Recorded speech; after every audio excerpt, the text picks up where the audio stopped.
సింగరేణి కార్మికుల సంక్షేమం కోసం ఎంత పోరాటానికైనా సిద్ధమే అని టీఆర్ఎస్ అధినేత్రి కవిత అన్నారు. గతంలో సింగరేణి కార్మికులకు డిపెండెంట్ ఉద్యోగాల విషయంలో మెడికల్ బోర్డు పెట్టాలని తెలంగాణ రక్షణ సేన పోరాటం చేస్తే గత నెలలో ప్రభుత్వం స్పందించిందని, సింగరేణి యాజమాన్యం మొక్కుబడిగా ఒక నెల మెడికల్ బోర్డు నిర్వహించి చేతులు దులుపుకుందని, నెల రోజులు పెట్టి చేతులు దులుపుకుంటే ఎలా అని ప్రశ్నించారు. వెంటనే పెండింగ్ లో ఉన్న 2000 మంది అన్ఫిట్ దరఖాస్తులు పూర్తయ్యే వరకు ప్రతి నెల సింగరేణి మెడికల్ బోర్డు నిర్వహించాలని టీఆర్ఎస్ అధినేత్రి కవిత డిమాండ్ చేశారు. మిగతా సింగరేణి కార్మికుల సమస్యలను కూడా వెంటనే పరిష్కరించాలని ఆమె కోరారు. జై తెలంగాణ. అందరికీ నమస్కారం. సింగరేణి కార్మికుల కోసం వారి డిపెండెంట్ ఉద్యోగాలకు సంబంధించి మెడికల్ బోర్డు పెట్టే విషయమై గత నెలలో తెలంగాణ రక్షణ సేనను అదేవిధంగా హెచ్ఎంఎస్ నుండి మేము ప్రభుత్వానికి గట్టిగా హెచ్చరించడం జరిగింది. మీరు గనక మెడికల్ బోర్డు పెట్టకపోతే నిరవధిక నిరాహార దీక్ష చేస్తామని చెప్పి హెచ్చరిక చేస్తే వెంటనే ప్రభుత్వం పోయిన నెలలో మెడికల్ బోర్డు పెట్టడం జరిగింది. మరి 1 మంత్ అయిపోతా ఉంది. ఈసారి పెట్టేటటువంటి ఊసే లేకుండా పోయింది. మేము ఈ మాట కూడా పోయినసారి చెప్పినాం. మీరేదో మేము అడిగినప్పుడు ఒక నెల పెట్టి మళ్ళీ ప్రతి సందర్భంలో కూడా ఇబ్బంది పెట్టద్దు కార్మికుల్ని.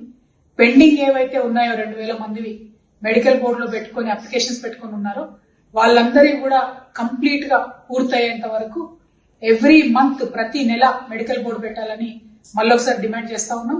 ఈ నెలలో తక్షణమే మెడికల్ బోర్డు పెట్టాలని కూడా హెచ్ఎంఎస్ నుండి తెలంగాణ రక్షణ సేన నుండి మేము డిమాండ్ చేస్తా ఉన్నాం. అదేవిధంగా నిన్న మొన్నటి దాకా మనం చూసినాం, అలియాస్ పేర్లతోని ఇబ్బంది పడి ఉద్యోగాలు రాకుండా ఉన్నటువంటి యువ మిత్రులందరూ కూడా నిరాహార దీక్ష చేయడం జరిగింది. మరి వారిని విచిత్రం ఏంటంటే ప్రభుత్వం స్పందించలేదు, కానీ అదే ప్రభుత్వంలో భాగస్వామిగా ఉన్నటువంటి కూనంనేని సాంబశివరావు గారు ఏదైతే ఆ పార్టీ యొక్క యూనియన్ అధికారంలో ఉన్నప్పుడే వీళ్ళ హక్కుల్ని కోల్పోయేటట్టు చేసిండ్రో అదే సాంబశివరావు గారు నిన్న వెళ్లి వీరితో దీక్ష విరమింపజేసారు. నేను ఇవాళ సూటిగా ప్రశ్నిస్తా ఉన్నా కూనంనేని గారిని, మరి మీరు వాళ్ళతో దీక్ష విరమింపజేసారు కదా, వారి హక్కుల్ని ఏమన్నా కాపాడేటట్టుగా వారికి జాబులు ఇప్పిస్తారా? ఏంటి సొల్యూషన్? ఎందుకోసం వాళ్ళని విరమింపజేసారు? ఇదివరకు అన్ని యూనియన్లు ఒప్పుకొని అఫిడవిట్ తీసుకొని మరి వాళ్ళకు ఉద్యోగాలు ఇవ్వాలని చెప్పి అందరం మేము మాట్లాడినప్పుడు ఎగ్గొట్టింది మీరే. మళ్ళీ ఇప్పుడు పోయి వాళ్ళని దీక్ష విరమింపజేసేది కూడా మీరే. ఈ ద్వంద్వ వైఖరి కరెక్ట్ కాదు. మీ యొక్క ఈ డ్యూయల్ యాటిట్యూడ్ ని మొత్తం సింగరేణిలో ఉన్నటువంటి యువ మిత్రులందరూ కూడా అబ్జర్వ్ చేస్తా ఉన్నారు, నోటీస్ చేస్తా ఉన్నారు.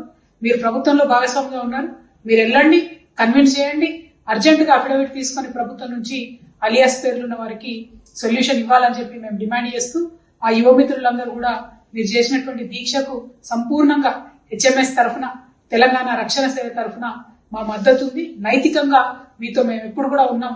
ఈ ఇష్యూ కోసం ఫైట్ చేస్తామని తెలియజేస్తూ ఇమీడియట్ గా మెడికల్ బోర్డు పెట్టాలి, అలియాస్ నేమ్ వారికి సొల్యూషన్ చూపించాలని ప్రభుత్వాన్ని డిమాండ్ చేస్తున్నాను. జై తెలంగాణ, జై సింగరేణి, జై హెచ్ఎంఎస్, జై టిఆర్ఎస్.